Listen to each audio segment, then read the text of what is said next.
ఒకప్పుడు మౌర్య సామ్రాజ్యాన్ని పాలించిన రాజు అశోకుడు. ఆయనకు శక్తి అంటే ప్రాణం. యుద్ధం అంటే గర్వం.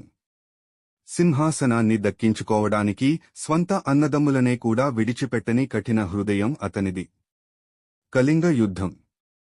కళింగ దేశం, ఈరోజు ఒడిశా ప్రాంతం, అశోకుడికి తలవంచలేదు. కోపంతో అశోకుడు భారీ సైన్యంతో దాడి చేశాడు. యుద్ధం ముగిసింది, కాని భూమి మొత్తం రక్తంతో నిండిపోయింది.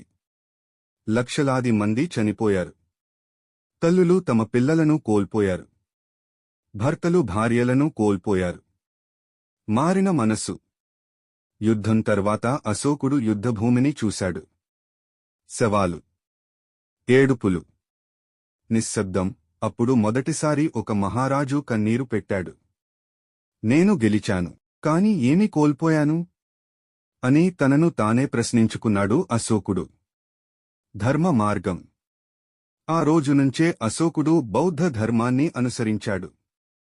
హింసకు బదులు అహింస, యుద్ధానికి బదులు ధర్మ విజయం.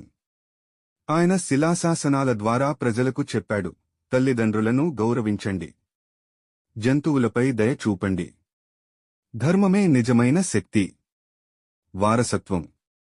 అశోకుడు కేవలం రాజు కాదు, చరిత్రను మార్చిన మనిషి అయ్యాడు. శక్తితో భయపెట్టిన రాజు, దయతో ప్రపంచాన్ని గెలిచిన చక్రవర్తి అయ్యాడు.